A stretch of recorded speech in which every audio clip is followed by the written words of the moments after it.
Hey 7th graders, today I want to talk to you about tone and intonation. These are two words that you hear me use quite often in band and in lessons.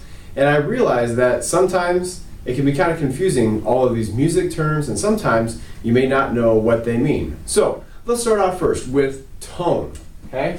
The top note, or the top word right up there. Now you might have heard this word before, but maybe from your parents saying, don't use that tone with me, or something like that. But this has a different meaning in the band room, and you won't be in trouble for using it. So, tone being quality of sound.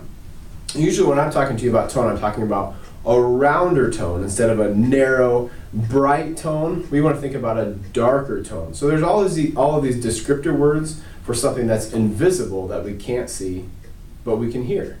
So here would be an example of a thin, bright tone.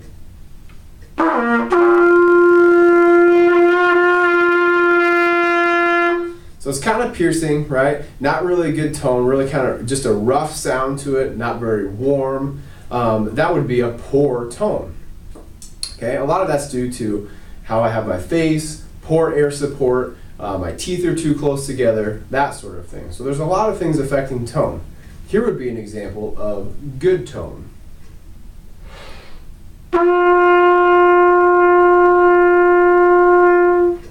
So a nice rounded sound, we might describe it as darker, it's smoother, it's more full, okay? So those would be descriptors of a good tone.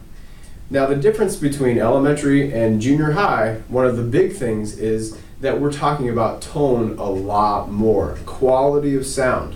And we want to make sure that we're using the best quality sound every single time we play our instrument, whether it's in individual practice or in band. So be thinking about how you can improve your tone with air support. Maybe it's opening up the space of your teeth, looking at your embouchure, that sort of thing. The next thing we're going to talk about is intonation. What is intonation? Real brief here, intonation means, are you in tune with a person next to you? So if you're playing a note and then your neighbor's playing a note and they don't quite match up, they're going to sound kind of wonky and they're not going to really agree. And you're going to hear, something doesn't sound right, but I'm not really sure what it is. That means that you're either sharp, which means too high, or flat, which means too low. And so what you want to do is adjust your sound so that you blend in and match pitch with your neighbor. And that's what we're talking about when we talk about intonation in band. So hopefully the clarification on those two definitions help a little bit as we're navigating our way through the music in band rehearsal and in lessons.